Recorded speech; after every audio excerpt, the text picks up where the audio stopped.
11살 때 아버지가 갑자기 돌아가셨습니다. 아버지는 그때 33살이셨고 어머니는 32살에 혼자가 되셨습니다.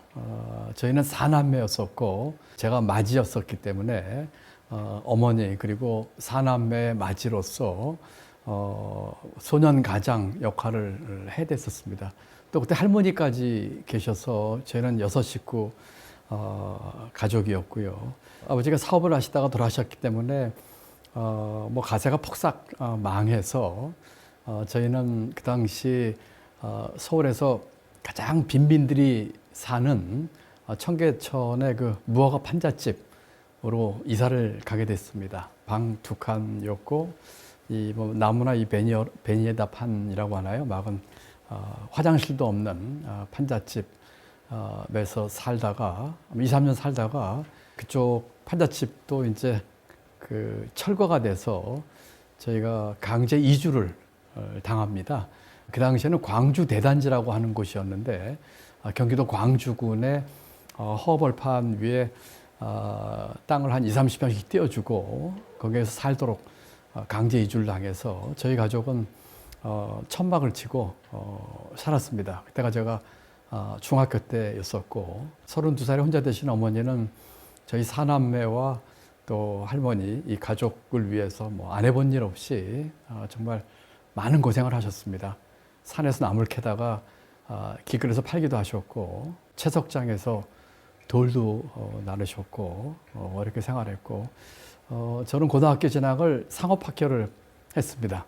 그 당시에는 고등학교 입시가 있었던 시절이어서 사실은 조금 괜찮은 인문 고등학교를 갈 수 있는 실력이었음에도 불구하고 어쩔 수 없이 상업학교를 진학하게 돼서 서울에 있는 독수상고에 진학을 해서 상고를 들어갔고 상업학교 3학년 때 취직을 해서 실질적인 이제 가장이 됐습니다. 그때 제 나이가 17살이었고 제가 취직해서 돈을 벌므로써 우리 가족은 이제 끼니를 굶는 걱정에서 벗어났고 동생들은 고등학교까지 마칠 수가 있었고 저는 이제 직장생활 하면서 공부가 너무나 하고 싶었습니다. 아주 죽도록 하고 싶었습니다. 고등학교 졸업도 하기 전에 직장생활 시작하고 몇 해 뒤에 이제 야간대학에 들어가서 직장생활과 야간 대학생 생활을 병행하다가 우연히 고시가 있는 걸 알게 되고 고시 공부를 하게 됐고 낮에는 직장생활, 저녁에는 야간 대학생, 늦은 밤과 새벽에는 고시 준비생으로 살다가 이제 공무원이 됐습니다. 뭐 그 이후에 제 생은 이력서에 잘 나와 있습니다만 이력서에 나와 있지 않은 그 전에 인생은 정말로 그 당시엔 힘들었지만 또 지나놓고 보니까 제게는 위장된 축복처럼 좋은 자산이 됐다고 감사하는 마음으로 지내고 있습니다.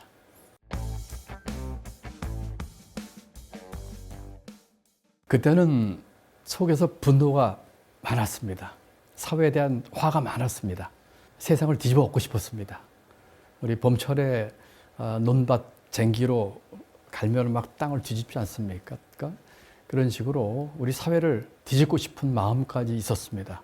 세상의 불공정함, 그리고 주어진 그 끼니를 걱정해만 했던 어려운 환경, 가고 싶지 않은 학교를 진학한 그 억울함, 그리고 그 이후에 직장 생활을 하면서도 고졸이라고 하는 그 딱지로 인해서 받는 차별감, 모멸감, 열등감 때문에 많이 힘들었고 사회에 대한 반항감, 저항 심리 그런 것도 컸습니다. 실제로 고등학교 진학해서는 삐뚤어 나가기도 했습니다. 저는 비교적 모범 학생에 속하는 편이었는데 고등학교 진학한 뒤에 1년 반, 그러니까 1학년과 2학년 1학기 때까지는 학교에 적응을 잘 못했고 땡땡이라고 하나요? 너 치면서 반항도 하고 좀 부끄러운 얘기지만 반에서 1학년 때 60명 중에 50등 하고 그랬습니다. 만약에 그때 그 감정을 삐뚤어 나가고 사회에 대한 날카로움으로 나갔더라면 전혀 다른 사람이 됐을 것 같아요. 그런데 저희 어머니는 무학이십니다. 학교 문턱도 못 가셨습니다. 너무나 어렵게 사셨기 때문에 어머니 5 형제 중에 어머니가 맞으신데 3분이나 어렸을 때 돌아가셨습니다. 결국은 그런 어머니 때문에 제가 그 속에 있었던 분노와 그 뭐 한이라고 할까요? 하는 것을 생산적으로 이렇게 만들 수 있는 계기가 되지 않았는가 싶습니다. 그래서 지나고 보니까 그 시절이 제게는 힘든 시절이었지만 위장된 축복이었다. 만약에 그 시절이 없었더라면 그렇게 힘들고 어렵고 기회가 적었던 분들, 돈을 벌거나 공부하거나 그런 기회가 적었던 분들에 대한 공감 능력을 갖기가 어렸을 것 같습니다. 어머니 얘기만 나오면 제가 가슴이 좀 먹먹해져서 어머님은 지금 90세이신데 아직 살아계십니다.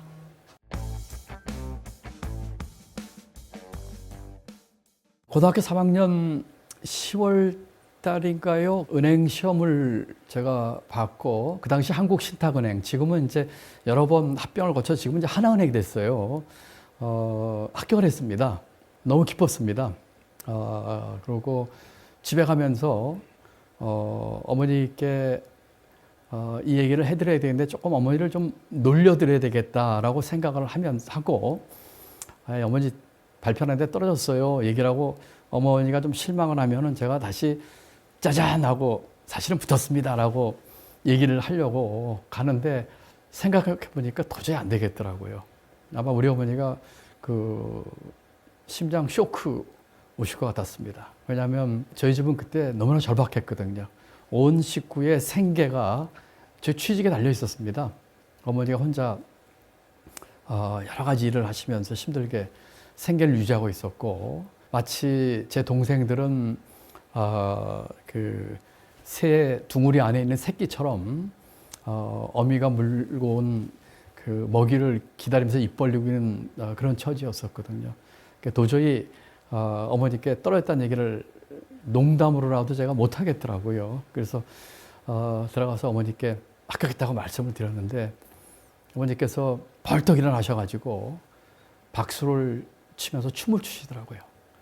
전에도 그랬고 그 이후로도 한 번도 우리 어머니가 박수를 치면서 춤춘 모습을 본 적이 없습니다.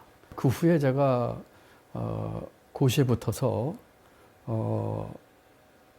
합격 소식을 어머니께 말씀을 드렸는데 우리 어머니가 텔레비를 보고 계시다가 어머니 고시 합격했습니다 하고 얘기를 했는데 쑥 쳐다보고 그랬어 하더니 다시 텔레비를 보시더라고요. 그리고 그 후에 제가 장관도 되고 경제부총리도 되고 총장도 하고 미국에서 박사도 받고 나름대로 큰일도 제법 있었는데 한 번도 우리 어머니는 그 후에 박수를 치면서 춤춘 모습을 한 번도 본 적이 없습니다. 우리 아버지와는 어머니가 11년밖에 못 사셨는데 저하고는 55년 이상을 사셨거든요. 그 50년 이상 어머니와 산 기간 중에 가장 효도한 날이 제가 17살 때 첫 취업 합격했다는 소식을 들었을 때가 어머니에게 가장 효도한 날이 아닌가 싶습니다.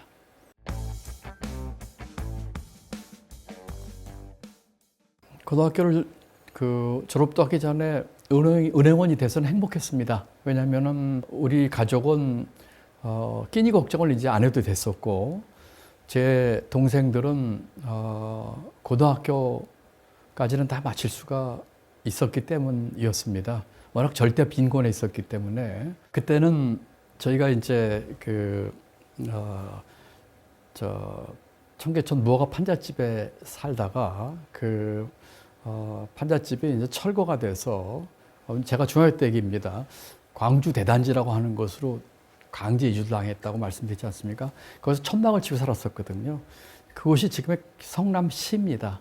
나중에 거기 이제 이렇게 조그맣게 브로커로 집을 짓고 살게 되는데 집이 멀어서 이제 저는 은행 독신자들이 있는 합숙소에서 생활을 하게 됐습니다. 그러면 월급날이면은 제가 그 노란 봉투에 그 그때는 손으로 이렇게 월급 얼마 써가지고 주면은 그거 갖고 이제 가서 어머니께 드리고 동생들 선물 사가고 그런 생활을 했었는데 어느 날 그 옆방에 있는 그 선배 방을 놀러 갔습니다. 합숙소에. 그분은 서울 법대를 나온 분이셨고 사법시험을 준비하다 은행에 들어오셨는데 여전히 사법시험 준비를 하고 계신 분이었어요.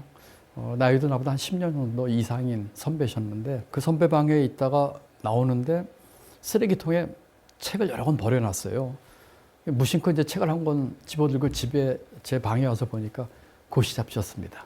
그래서 그 고시 잡지 앞에 내용은 무슨 말인지 잘 모르겠고 맨 뒤에 가니까 합격기라는 게 있더라고요. 합격한 그 수험생이 쓴 합격기죠. 그걸 읽어보고 고시 공부를 한번 해보고 싶다는 생각이 들었습니다.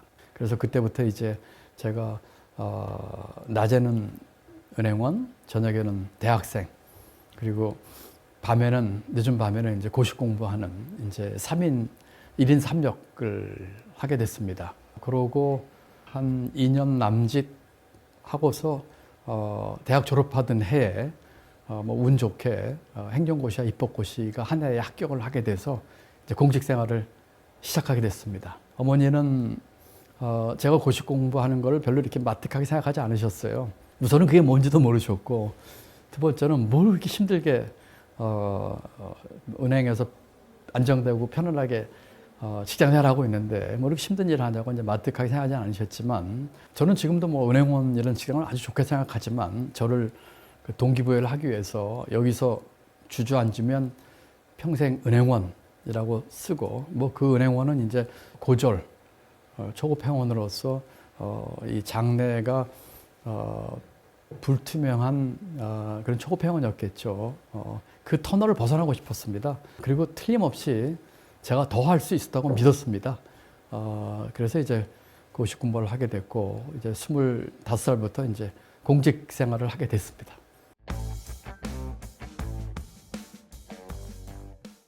제가 입법고시 6회 합격자고 제가 수석 합격자입니다. 그래서 가장 요지 있게 가장 빨리 발령을 받았는데 국회 예산결산특별위원회 입법조사관이었습니다. 그리고 거기서 근무하다가 같은 해 이제 행정고시가 합격을 해서 행정부로 옮기면서 제가 이제 경제기획원으로 발령을 받았습니다. 다 한 해에 벌어진 일인데, 그 경제기획원에 발령을 받아서 처음에 갔는데 저희 시험 동기가 4명이 발령받았어요. 그래서 이렇게 쭉 초반에 이렇게 인사를, 신입 사무관이니까 인사를 하러 쭉 다니는데 어느 방에 갔는데 한 중참 사무관이 학교 어디 나왔어? 하고 물어보더라고요. 그러니까 4명이 다 각각 대답을 하고 나가는데 제 뒤통수에서 그런 말이 들렸습니다. 야, 요새 별 희한한 학교 나온 친구가 시험에 붙어서 여기까지 왔네? 라고 하는 것이었어요. 친구란 말은 제가 이렇게 좀 순화해서 쓴 표현입니다. 제가 나온 야간대학, 그리고 제가 나온 상업학교를 나온 그런 사람이 경제기획원에 한 명도 없었습니다. 제게는 충격이었었고요. 제 주위에서는 힘들게 공부해서 고시까지 합격하고 경기경영까지 와서 이런저런 평가를 받고 있었는데, 그런 얘기를 들으면서 도대체 이 조직에서 살아남으려면 내가 어떻게 해야 될까 하는 생각을 하게 됐고, 그때 뭐 20대 중반 간 넘었을 때니까요. 그래서 서울대학교 행정대학원 야간 석사과정을 다니게 됐고, 또 석사를 마친 뒤에도 계속해서 가지고 있었던 그와 같은 학력 컴플렉스, 열등감, 이런 것들이 이 직장에서 내가 그나마 살아남으려면, 좋게 얘기하면 공부를 더 해야 되겠다. 조금 솔직하게 말씀드리면 가방끈을 길게 해야 되겠다라고 생각을 해서 유학을 가야겠다라고 생각을 했습니다.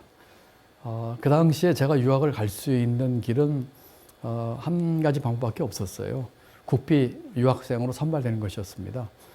그래서 그때부터 국비 유학생 되기 위해서 아주 처절하게 준비를 했습니다. 국비 유학생이 되려면 우리 저 경제개혁원에서 근무 평정에서 높은 점수를 받아야 됐고 국실 추천을 받아서 그 안에서 이제 유학 시험 경쟁을 해서 그 선발이 돼야 됐습니다.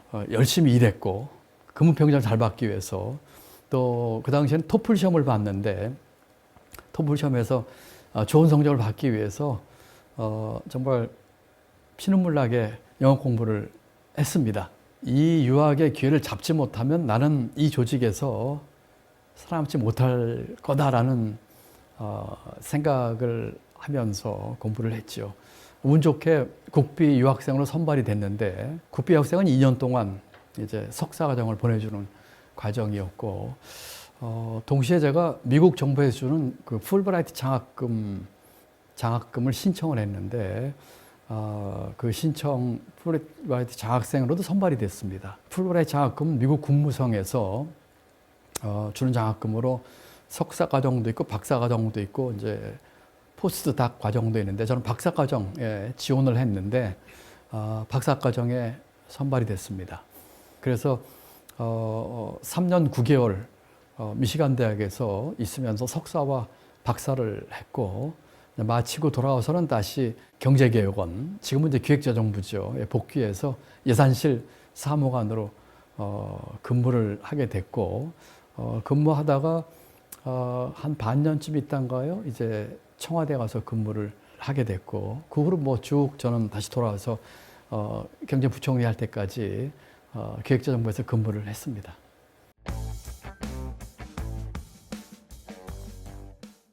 또 태호 대통령 때는 뭐 그 공무원으로 근무를 했지만 뭐 인연이 있었던 건 전혀 아니고요. 모셨다고 할 정도의 인연의 첫 번째는 김영삼 대통령이시지요. 제가 93년도에 이제 미국에 돌아와서 복귀를 하고 그 후 몇 개월 있다가 청와대를 갔으니까 그 김영삼 대통령 취임 첫 해에 청와대 그 비서실장 직속에 있는 기획조정 비서관실의 행정관으로 청와대 첫 근무를 하게 됩니다. 그때 이제 김영삼 대통령을 모셨고요. 그 당시에 비서실장은 박관용 전 국회의장이셨습니다. 그리고 아무 뭐 인연이 없는 분이었는데 그 당시 기획조정비서관실 행정관으로 있으면서 나중에 한 1년 2개월인가 3개월 근무하다 나올 적에 제가 작성한 보고서를 보니까 한 500건쯤 작성을 했더라고요. 기획조정비서관실은 경제 문제뿐만 아니고 사회, 교육, 산업, 또 정치, 인사 이런 문제까지 비서실장을 보좌했기 때문에 그때 과장급 공무원으로 국정 전반을 돌아보는 일을 했고 아주 보람 있었던 것은 오후에 비서실장께 우리 비서관 또는 제가 비서실장에게 보고를 하면은 비서실장이 그 다음 아침에 일찍 김영삼 대통령이 조깅하시기 전에 보고를 하면은 상당한 부분은 김영삼 대통령 입으로 나오는 식으로 전달이 됐기 때문에 공무원으로서 아주 막중한 책임감과 또 보람을 느끼던 시절이었습니다.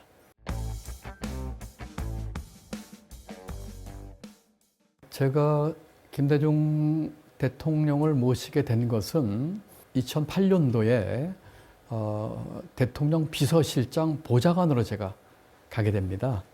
그래서 이제 그때는 국장급이었습니다.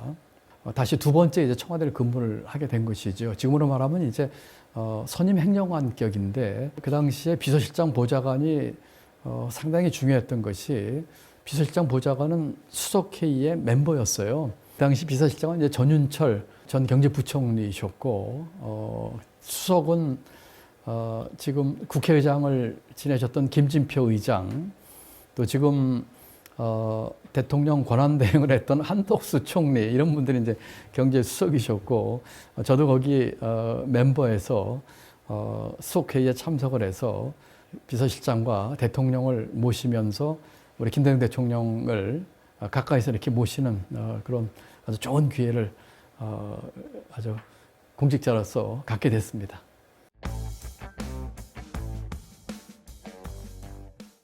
이제 사연이 있습니다.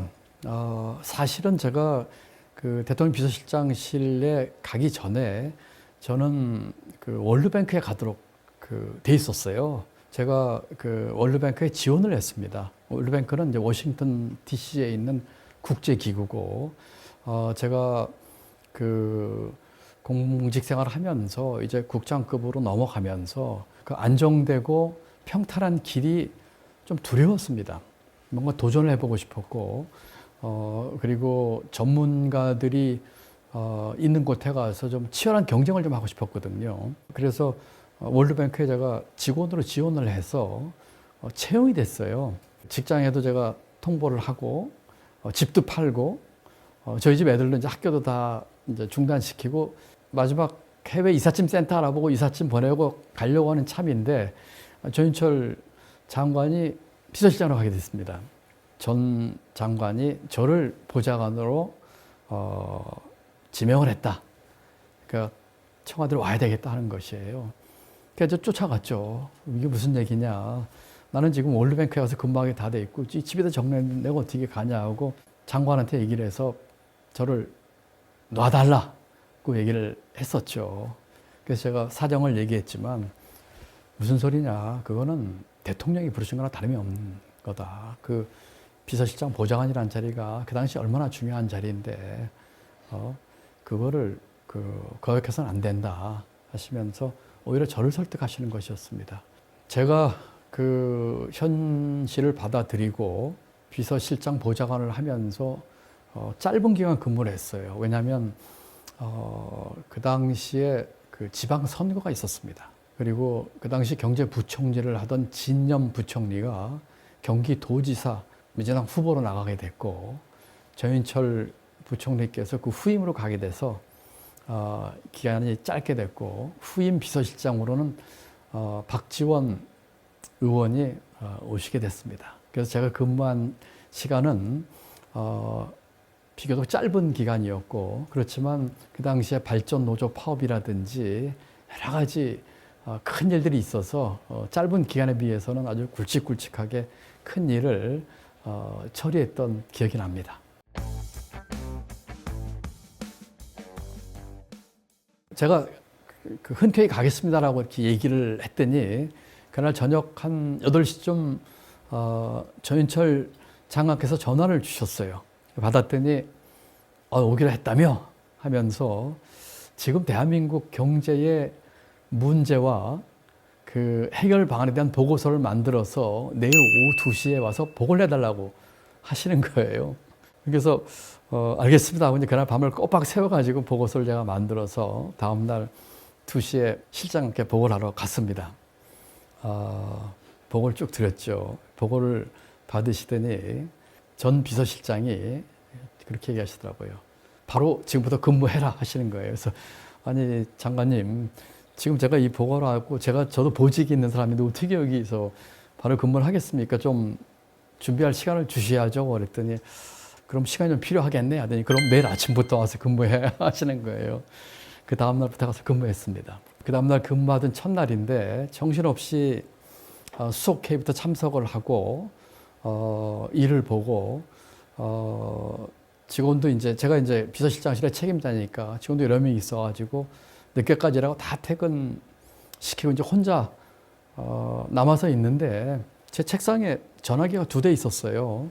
하나는 이렇게 키폰 전화해서 뭐 무슨 수석 무슨 비서관 누르면 바로 받는 전화였는데 하나 이 다이얼 돌리는 옛날식 전화가 하나 있는데 아무도 그 전화의 용도에 대해서 저한테 알려준 사람이 없었어요. 한 8시 반쯤 됐나요? 밤에 막 이렇게 정리를 하고 있는데 혼자 있었고 그 전화벨이 울리는 것이었어요. 이 전화가 뭐지? 하고 두려운 마음도 생기고 그래서 전화를 들면서 제가 비서실장실 아무개입니다 하고 얘기를 했더니 대통령이셨어요. 그게 이제 대통령과의 직통 전화였습니다. 김대중 대통령 목소리를 전화로나마 첫날 가자마자 통화를 한 것이었죠. 그 전화는 비서실장과 대통령 간의 직통 전화인데 비서실장이 이제 부재 중일 때도 있으니까 제 책상에도 똑같은 전화가 한 대 있었던 것이었습니다. 그래서 지금 실장을 찾으시길래 지금 퇴청하셨고 했더니 이번에 새로운 보좌관이냐 하면서 열심히 하라고 하는 통화를 이 첫날부터 해서 아주 그 가슴 뛰었던 그런 기억이 납니다. 그래서 짧은 기간이지만 대통령 모시면서 정말 보람있게 일했고 많은 것 배웠고 지금도 큰 영광으로 생각하고 있습니다.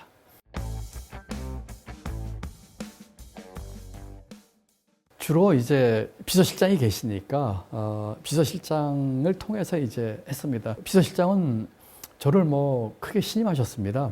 그리고 그 모든 대통령 때 가져가는 보고서는 제가 만들었습니다.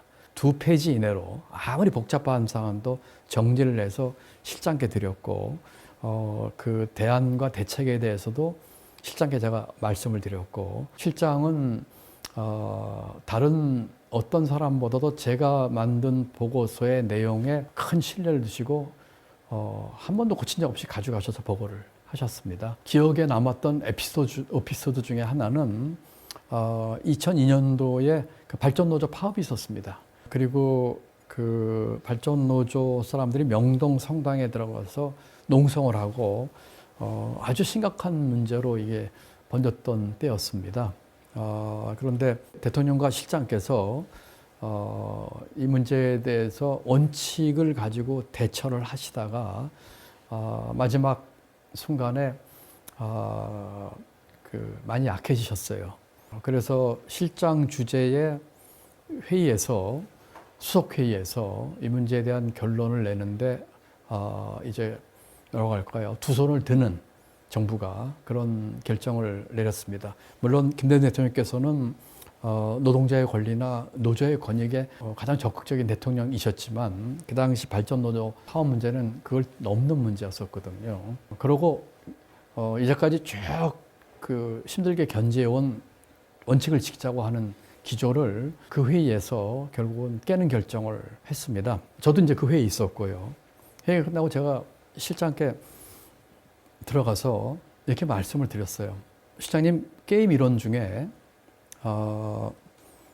치킨 게임이라고 있습니다. 치킨이란 말은 닭이란 말도 있지만 영어 속어에는 겁쟁이란 뜻이 있습니다. 그때 이제 실장님이 그게 뭐냐 그러시더라고요.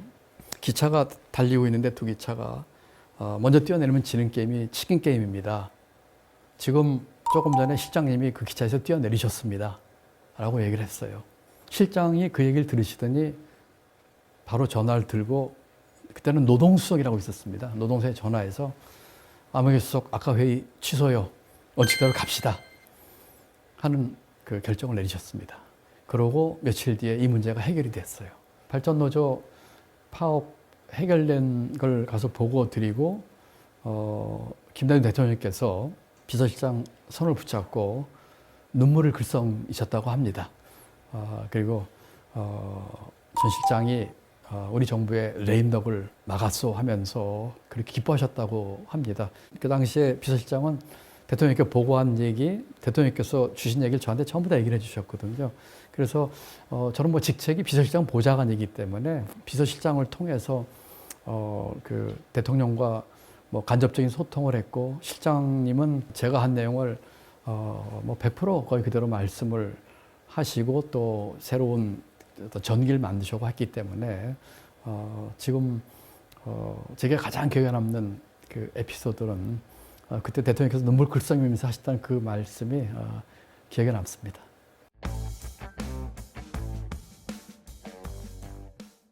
(2008년) 뭐 초여름쯤으로 기억을 하는데요. 전윤철 비서실장은 이제 이제 부총리로 가셨고 그리고 저는 그 당시에 기획예산처 소속이었습니다. 전윤철 원장은 기획예산처 장관 하다가 비서실장을 가셨고 이제 부총리 되셨으니까 전 부총리는 재경부의 국장으로 오도록 저에게 여러 번 요청 또는 종용을 하셨죠. 저는 부담드리고 싶지 않습니다 하고서는 다시 기획예산처로 복귀를 하겠다고 했고 다시 월드뱅크에 지원을 했고 세계은행에서 다시 받아줘서 이제 세계은행의 그 고용휴직을 우리 정부는 하고 월급은 그러니까 정부에서 안 받는 것이지요. 그리고 세계은행 가서 근무를 할 기회를 얻었습니다. 그때 국제기구에서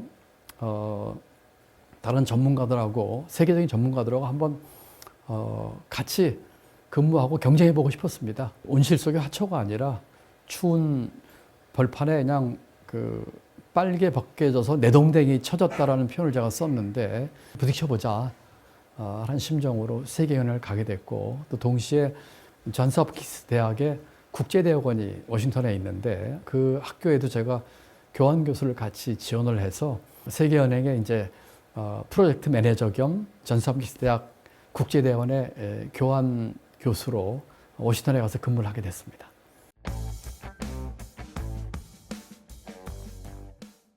저는 아주 기뻤습니다. 그리고 감사했습니다. 우선 무엇보다도 돌아가신 제 아버지가 열혈 민주당원이셨습니다. 아버지가 아까 말씀드린 것처럼 33살에 돌아가셨는데 돌아가시고 한참 뒤에 철들고 제가 아버지의 일기장을 발견했거든요. 1958년도에 4대 국회의원 선거가 있었는데 저는 고향이 충북 음성입니다. 그리고 어머니의 고향은 충북 진천이고요. 음성과 진천이 한 선거구인데 58년도 4대 국회의원 선거 때 아버지가 민주당 후보의 가장 열렬한 청년 당원으로서 선거운동을 하셨습니다. 그때는 불법과 깡패까지 동원한 이 무도한 선거 때였는데 어머니 말씀 들어보면 우리 집 앞에 매일 순경이 2명씩 보초를 쓰고 아버지를 감시했다고 합니다. 그리고 아버지가 그때 일기장에 의하면 하루에 8개 부락을 다니면서 코가 땅에 닿도록 절을 하고 만나는 사람마다 돈 없고 백 없고 불쌍한 우리 민주당 아무개 후보 지원해 주십시오 하는 식으로 선거운동을 했다고 합니다. 그리고 비가 와도 옷이 젖는지 몰랐다고 합니다. 아버지 일기장에 있는 내용 그대로입니다. 그리고 기적적으로 그 불법 선거가 판치는 그 4대 선거에서 충북 음성에서 민주당 후보가 자유당 후보를 이기고 당선이 됩니다. 아버지가 얼마나 기쁘셨겠습니까? 그런데 그러고 그 당선된 후보는 서울로 가면서 아버지 손을 붙잡고 김동지의 공이 가장 컸어. 끝까지 못 잊을 거예요 하고 떠났다고 합니다. 서울로. 그런데 그 후보가 몇 달 뒤에 민주당을 탈당하고 자유당으로 갑니다. 그때 그 아버지가 아주 피를 토하는 처절한 심정을 쓴 일기장이 있습니다. 그 4대 국회의원 선거 때가 제가 1살 때니까 저는 기억을 못하지요. 그 일기장과 어머니의 이야기를 듣고 하는 얘기죠. 그리고 그 일기장에는 1960년도에 그 민주당 그 대통령 후보였던 조병옥 박사의 갑작스러운 서거에 대한 이야기를 쓰시면서 동지들과 함께 부둥켜안고 울면서 이게 꿈이냐 생시냐면서 울었다는 그런 기억이 나옵니다.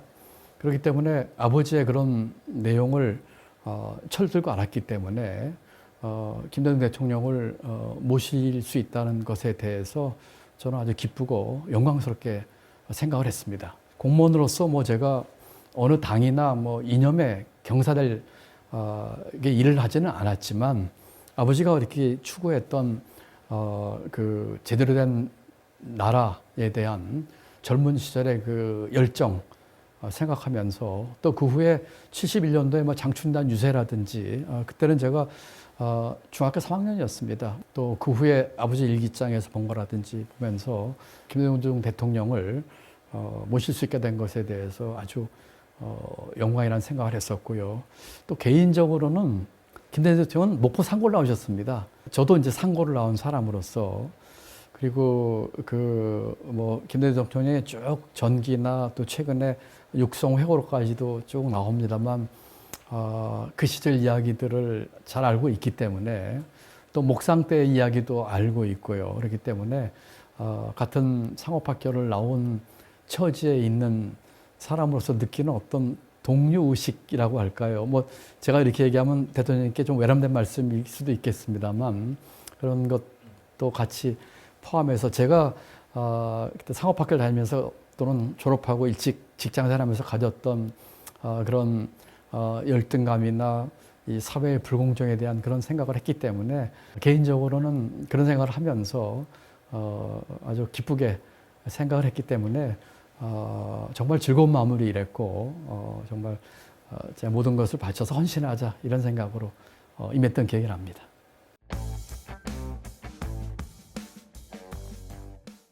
저는 제가 모셨던 6분 중에 대통령 중에 김대중 대통령을 그렇게 평가합니다. 해놓으신 업적이 많습니다. IT 초석을 깔았다든지 복지의 틀을 만들었다든지 여러 가지가 있지만 저는 그런 것보다는 김대중 대통령의 그 지도자로서의 희생과 결단, 통합 그것을 정말 존경합니다. 해놓은 일에 그 업적이나 지표나 통계나 하는 것 일일이 들지 않겠습니다. 또 남북 관계에 있어서의 큰 진전을 이룬 것도 정말 큰 일이죠. 그렇지만 저는 지도자로서 그 우선 희생, 그 수많은 옥고와 생사의 길을 왔다 갔다 하면서도 자기 몸을 던져서 이 나라를 위해서 일하고자 하는 그런 희생과 또 결단, 지도자로서 가졌던 그 결단이죠. 힘들 때 내릴 수 있었던 그런 수많은 결단들, 그리고 통합입니다. 관용과 또 상대도 끌어안을 수 있는 그런 품 넓은 포용과 화합의 정신, 통합의 정신, 그것이 남북관계 진전을 이뤘고 또 다른 편에 있는 사람들로 탕평으로 많은 사람들을 쓰셨고 하는 것들이죠. 그래서 그 업적은 뭐 이루 말할 수도 없습니다만 뭐 일일이 손에 꼽을 수가 없죠. 정보의 선도 국가가 될 수 있었고 남북 관계에 정말 커다란 족적을 남기셨고 IMF 위기를 극복을 했고 또 복지제도의 틀도 만드셨고 또 그렇긴 합니다만 그런 젊은 시절부터 보여주셨던 그런 희생과 결단 그리고 통합 그러고 봐서 가장 훌륭한 지도자라고 생각합니다. 아이작 뉴턴은 그런 얘기를 했습니다. 내가 멀리 볼 수 있었던 것은 거인의 어깨 위에 올라섰기 때문이다라는 말씀을 드렸는데 저를 비롯한 이 많은 그 후학이라고 할까요? 후배들은 김대중이라고 하는 거인의 어깨 위에 섰기 때문에 더 멀리 볼 수 있었기 때문에 수많은 정치인들 또 생각이 있는 지금의 지도자들은 김대중이라는 거인에 모두 빚진 사람입니다.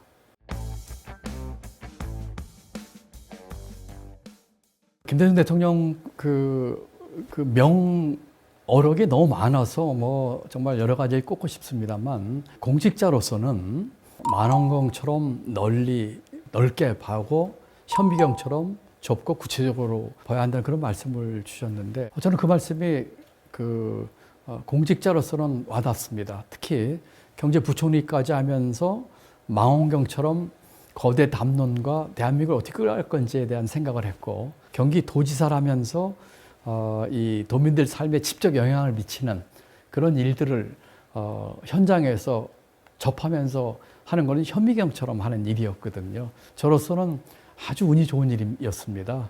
중앙정부에서 국가 경영 전체를 받고 경기지사를 하면서 도민들의 삶의 현장에서 삶을 변화시킬 수 있는 일을 했기 때문이죠. 그래서 우리 김대중 대통령께서 말씀하신 만원경으로 넓고 멀리 보는 것, 그리고 현미경으로 좁고 깊게 보는 것을 한다는 그 말씀이 기억에 남습니다.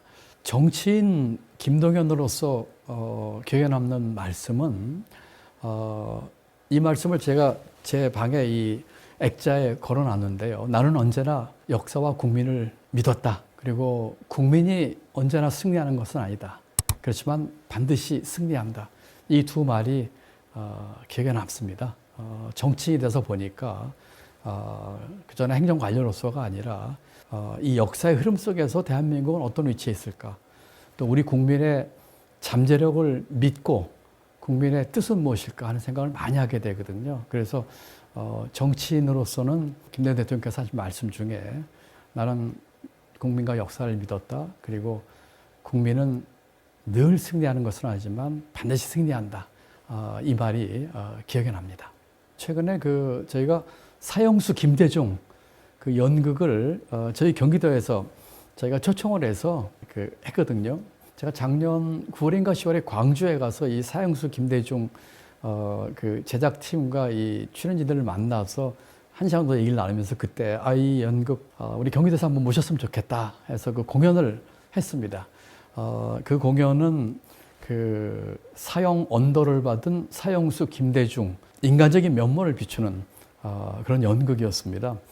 제가 그 배역들로 미리 만나서 이렇게 고맙다고도 하고 또 격려도 드렸는데 그때 사형수 김대중이 마지막 자신의 최후 진술을 하는 장면이 있습니다.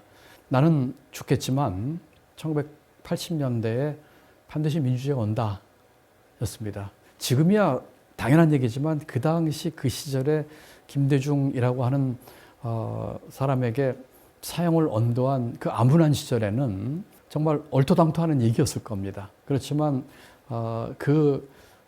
최후 진술이 마치 그 앞날을 예언이라 하듯이 민주화 시대를 열었거든요. 그래서 그 말이 기억에 남고 또 이어서 다시는 이 땅에 정치 보복이 없었으면 좋겠다. 당신은 비록 이 사형 언도를 받아서 정치 보복으로 그때는 이제 사형이 집행될 줄로 생각을 하셨겠죠. 희생이 됐지만 다시는 이 땅에 정치 보복이 없으면 좋겠다라는 말씀을 하셨는데 12.3 계엄으로 인해서 대한민국이 이래도 되는 건가 할 정도의 우리 민주주의가 위협을 받고 있고 또 정치 보복의 악순환이 아직도 지금 자행되고 있다는 측면에서 야당 대표도 지금 수많은 그 탈탈 털는 수사식 하고 있고 우리 경기도도 14번씩 압수수색을 받았거든요. 이런 것을 보면서 김대중 대통령 때에 그 했던 그 최후 진술의 그 숙제가 아직도 안 풀린 것이 많구나 하는 측면에서 그 연극에서 하셨던 김대중 사형수의 그 최후 진술이 기억이 납니다.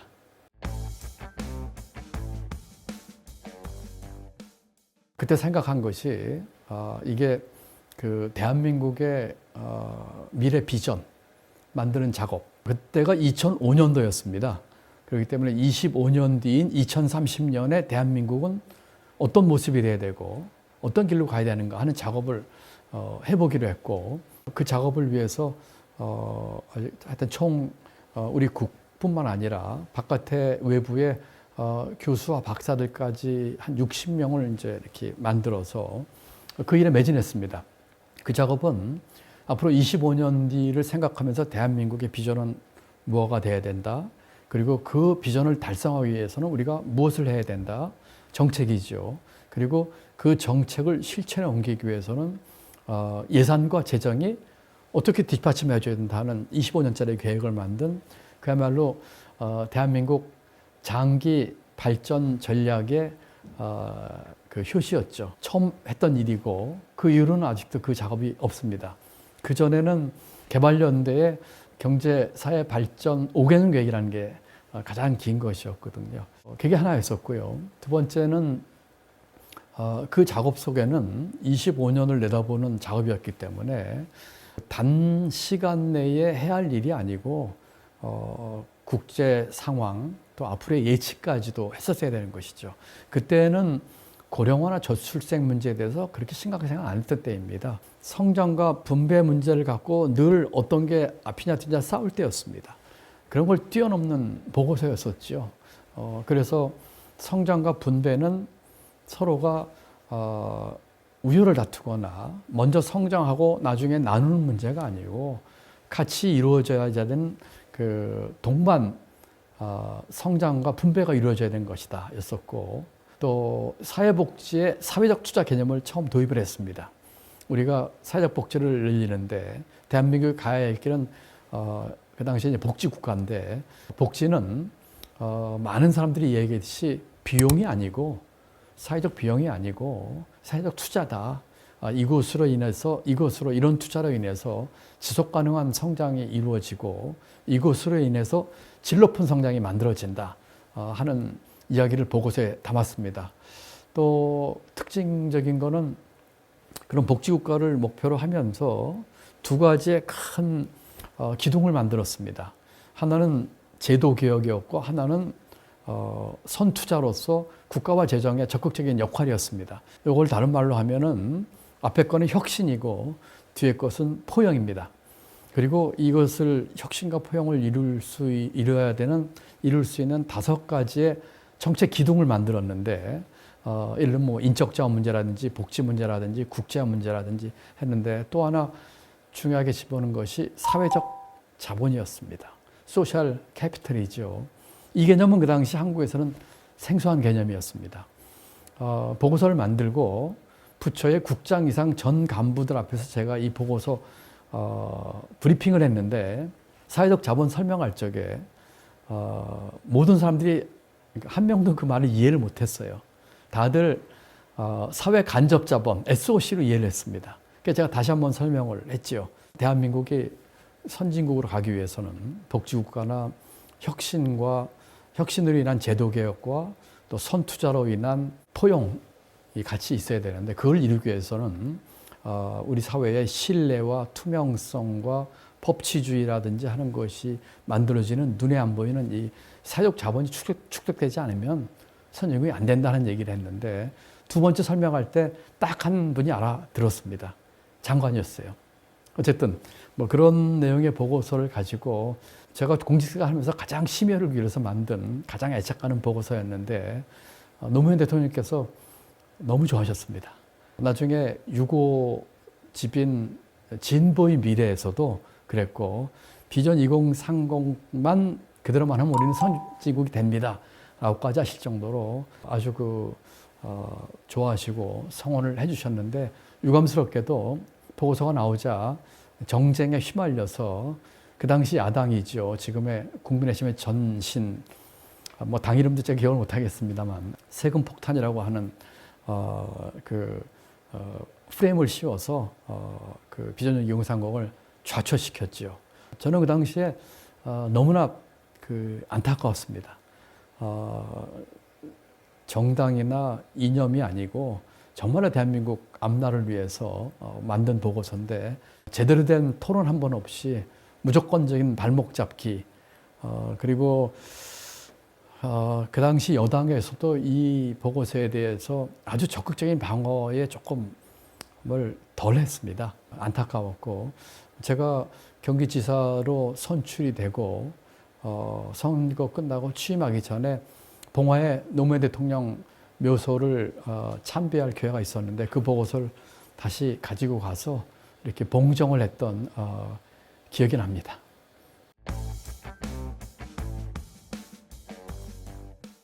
노무현 대통령은 제게 있어서 정치적인 멘토라고 생각을 합니다. 물론 노무현 대통령 생전에 제가 뭐 정치를 한 것도 아닙니다. 그렇지만 그 비전 2030으로 인해서 많은 것을 생각하게 만들었습니다. 그것은 정치권에서 이와 같은 것을 좌초시킨 소위 말하는 이념, 가치, 철학, 도대체 이게 무엇일까 하는 데 대해서 깊이 고민을 하게 됐습니다. 그리고 그 보고서를 만들고 1년 남짓해서 제가 공직사회의 보직으로 이야기하면은 유배를 가게 됐거든요. 노무현 대통령이 돌아가신 뒤에 쓰신 진보의 미래라는 책을 여러 번 보면서 그 책에서는 노 대통령이 많은 질문을 던집니다. 또 미처 답을 얻지 못한 질문도 많습니다. 저도 책을 쓰면서 그 노무현 대통령이 던졌던 질문에 대한 답을 내가 찾고 있는 건 아닐까 하는 생각을 하게 됐습니다. 그리고 그렇게 하려고 또 노력을 했습니다. 그렇기 때문에 노무현 대통령은 제게 잠재적으로 정치적인 그런 생각을 하게 한 멘토였다는 생각을 하게 하고요. 또 하나는 공교롭게도 김대중 대통령과 비슷한 생각인데 노무현 대통령은 부산상고를 나온 고졸입니다. 노무현 대통령이 가졌던 그런 백그라운드로 인한 고뇌와 힘든 사항과 애로사항을 제가 단편이나마 짐작할 수 있을 것 같습니다. 제가 말씀을 나누면서 확인할 기회는 없었지만 제 나름대로 비슷한 생각을 이것은 공직생활 할 때도 그렇고 정치하면서도 그렇고 좀 외람된 말씀이지만 공유를 할 수 있지 않았을까 하는 생각에서 정치적인 멘토이자 또 어떻게 보면은 늘 이랬을 때 노무현 대통령은 어떤 생각을 하셨을까? 그분이 가졌던 그때의 그 원칙과 이 소신은 어떠했을까? 또 나는 어떻게 해야 할까 하는 문제를 물어보고 스스로 답을 찾는 그런 뭐 선생, 선배 같은 생각을 해봅니다.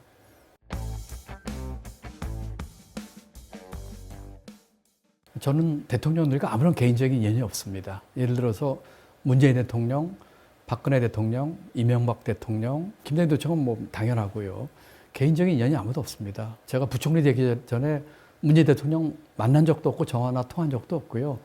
박근혜 대통령도 마찬가지고요. 제가 그 역대 정부에서 중용이 됐던 것은 아마도 저의 그런 정책 능력이나 또 추진력 이런 것들이 뭐 작용을 했을 거라고 추측은 합니다. 제가 제 그 인사 부탁한 적도 없었고요. 그래서 그런 것들이 평가받았지 않았나 생각을 하고요. 지금 그 김대중 대통령, 노무현 대통령 이야기를 했는데 박근혜 대통령 때 제가 그 초대 국무조정실장으로 가게 됩니다. 6개월 근무한 뒤에 제가 사표를 냈습니다. 이건 아니다 싶어서 사표를 냈죠.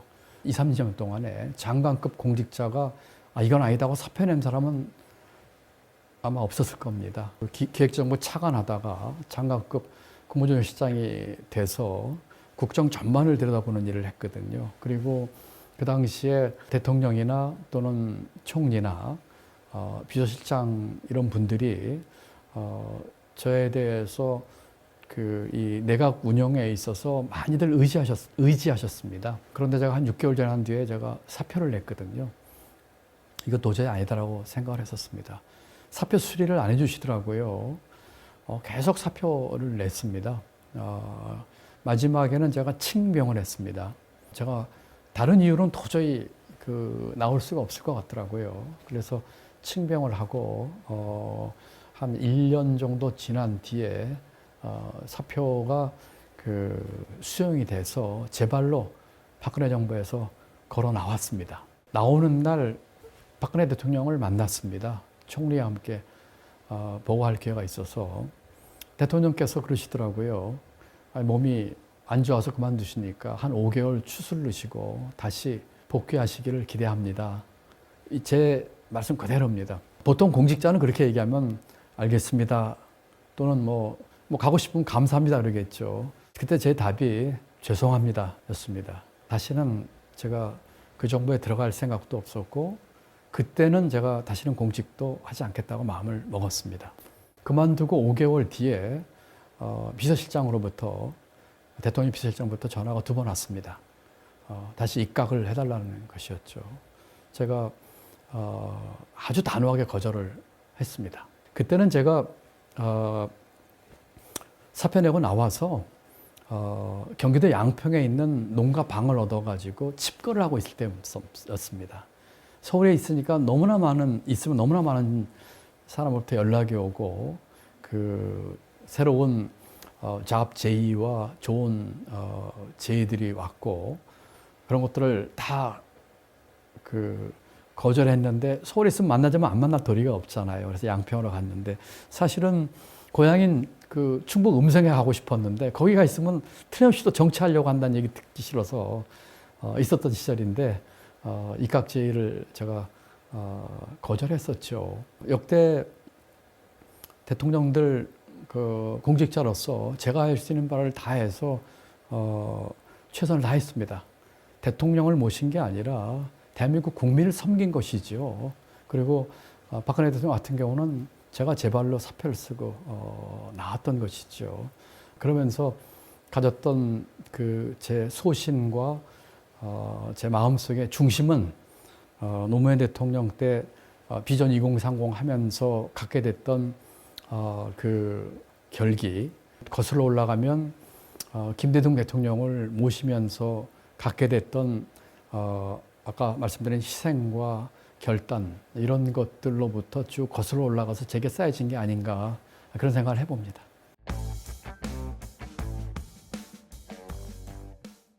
제가 아주대학교 총장을 가게 됐습니다. 청년들의 바다에 빠져보자 하는 아주 적극적인 생각으로 총장을 가게 됐고, 가면서 제 아내하고 제가 약속을 했습니다.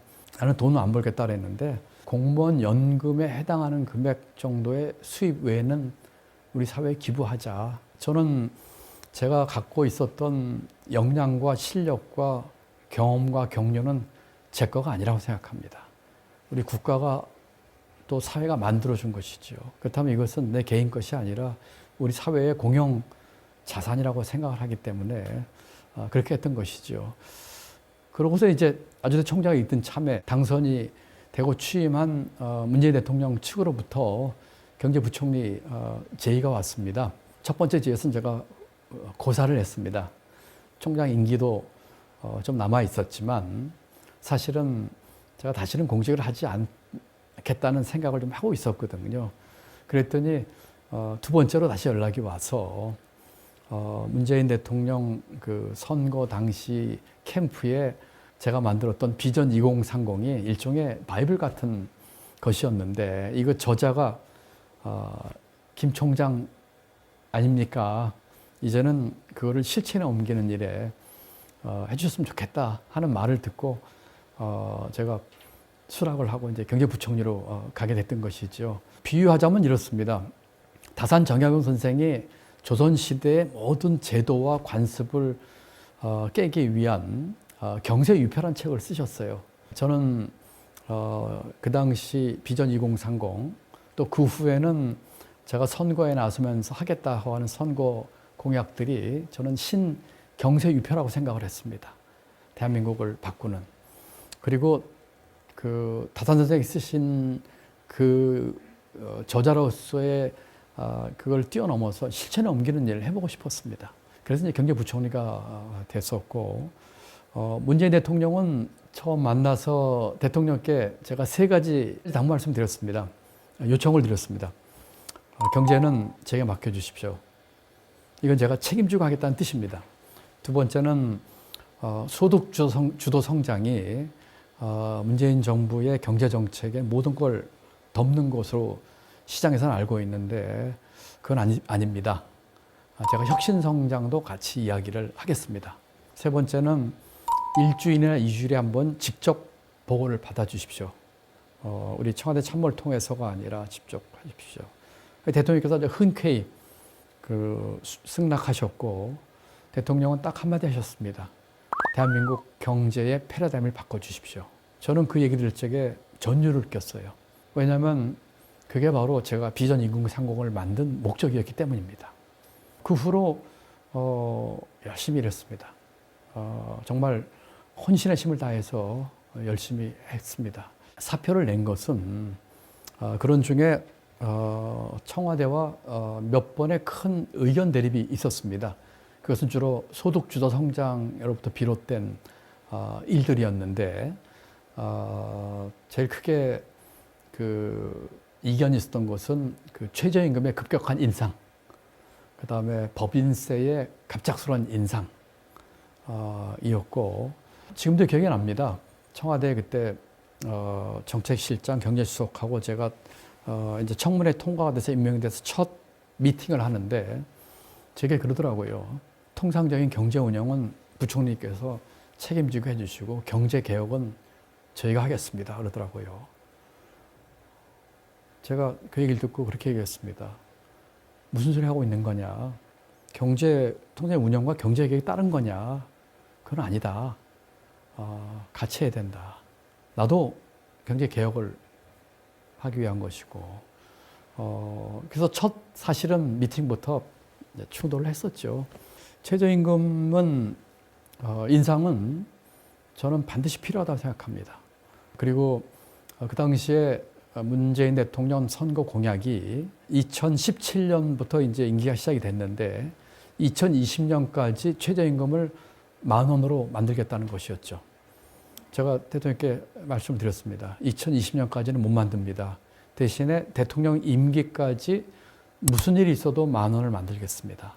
그리고 이거는 아주 담대하게 내가 공약은 이렇지만 이러이러한 문제로 이렇게 하겠다는 수정하는 얘기를 대통령께서 직접 해주셨으면 좋겠습니다라고 말씀을 드렸습니다.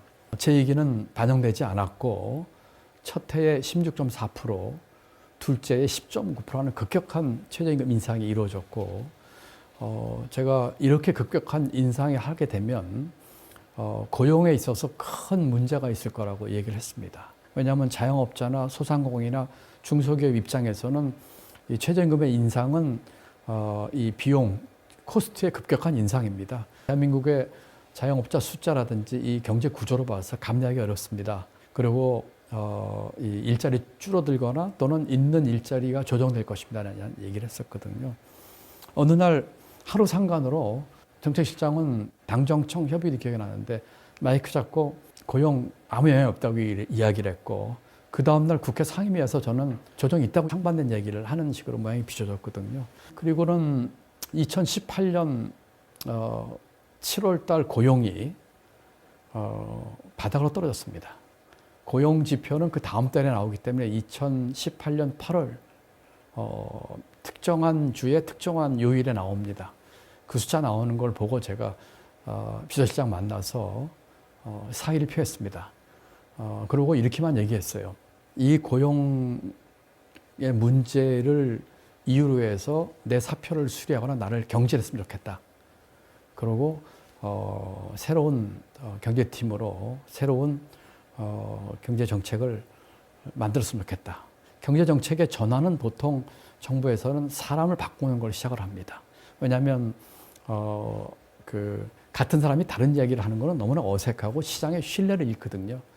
제 사표를 수리하거나 저를 경질하면은 경제를 이렇게 터닝하는 그런 계기가 될 수가 있기 때문입니다. 그렇다고 해서 뭐가 잘못됐다는 뜻은 결코 아니고 우선 첫째로 문재인 대통령께서는 제가 몇몇 든 예를 든 거 빼놓고는 저를 신뢰하고 제게 많은 걸 맡겨주셨어요. 다른 것들은 성과가 좋았습니다. 박근혜 정부 때 2%대로 떨어진 성장을 3%로 끌어올렸고 대한민국 역사상 처음으로 1인당 국민소득 3만 불 달성했고 최근이나 작년처럼 북한이 핵 실험하고 미사일 쏘고 중국이 사드 보복하고 그 어려운 국장 환경에서 잘 그거를 관리할 수 있도록 대통령께서 제게 신임을 주셔서 그건 아주 감사할 일이고요. 몇 가지 면에서 이제 그런 그 갈등과 그 청와대와의 대립은 저는 제 소신껏 그렇게 하는 것이 대통령을 제대로 모시고 대한민국 경제를 위해서 제가 할 일이라고 생각을 했기 때문에 소신껏 했고 그런 점에서는 대통령께도 감사드리고 있습니다.